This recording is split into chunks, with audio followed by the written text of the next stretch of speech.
Hello from Jack Jewelry.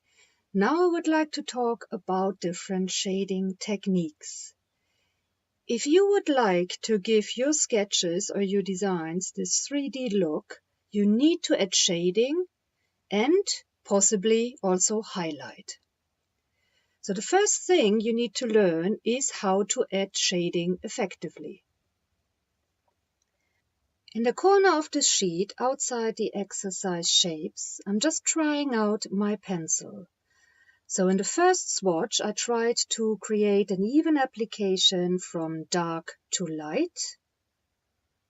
In the second swatch I'm working on now, I'm trying to create a dark tone by adding layer on top of layer. And in the third swatch, I'm trying to achieve a very, very light tone. Now let's move on to the first exercise.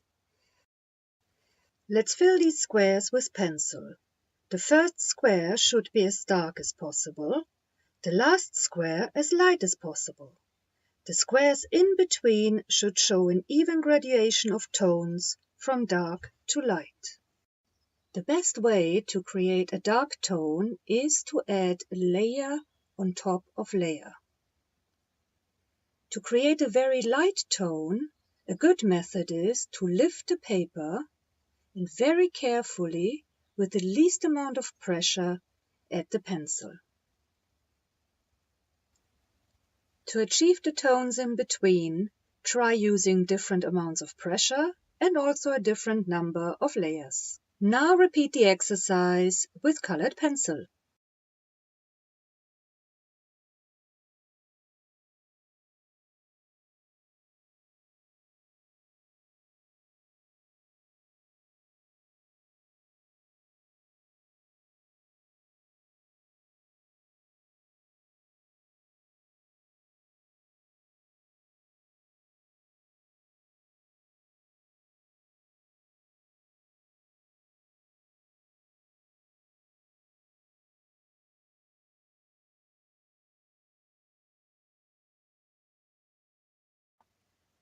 Fill the remaining shapes in a similar way to the objects shown on page 14.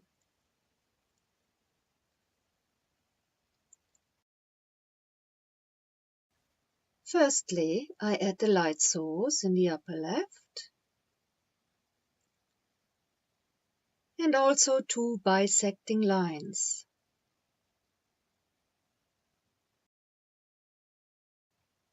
Now add the shading.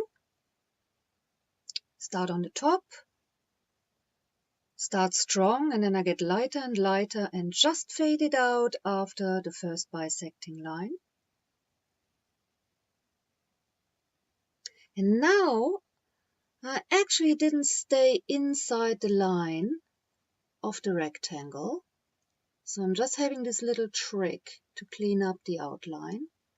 So I protect the areas I don't want to erase and clean up the outside.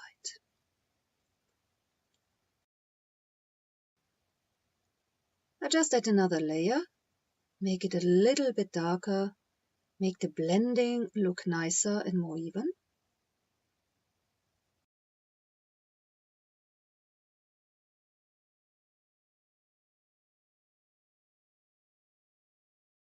Then I start with the second shading.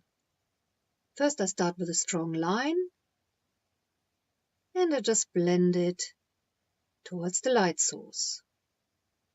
Start strong and it gets lighter and lighter. And remember, do not change the stroke direction. And also try to stay within the shape. Shape number 2, the circle, is a little bit more difficult. First, create a smaller circle inside the larger one. It should touch the upper left.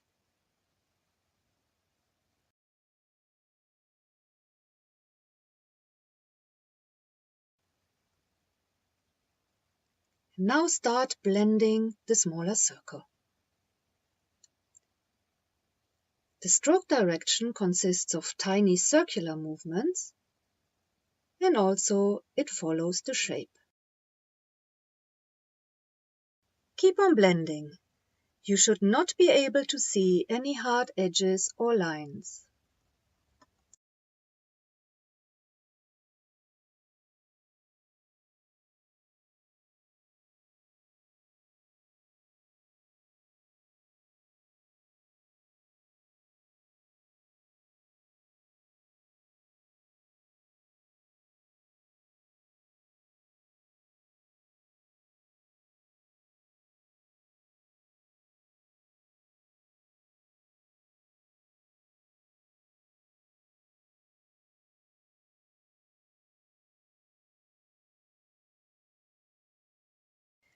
I will add shading to shape 3, the 4-ray star, using colored pencils.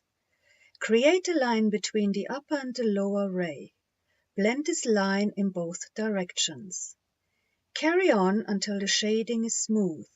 The stroke direction follows the line.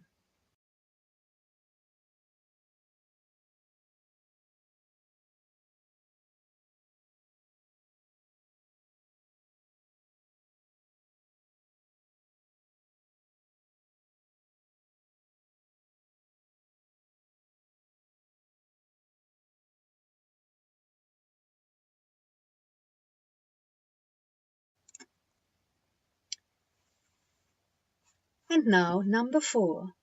Use a similar technique on this shape. Connect 2 rays of your choice with a colored pencil line. But this time, only blend one side of the line.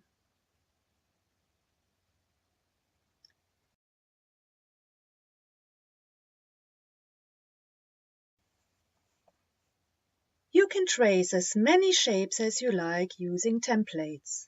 Repeat these exercises until you are happy with your shading technique. The blending should be even and smooth. Thank you for watching. Bye-bye.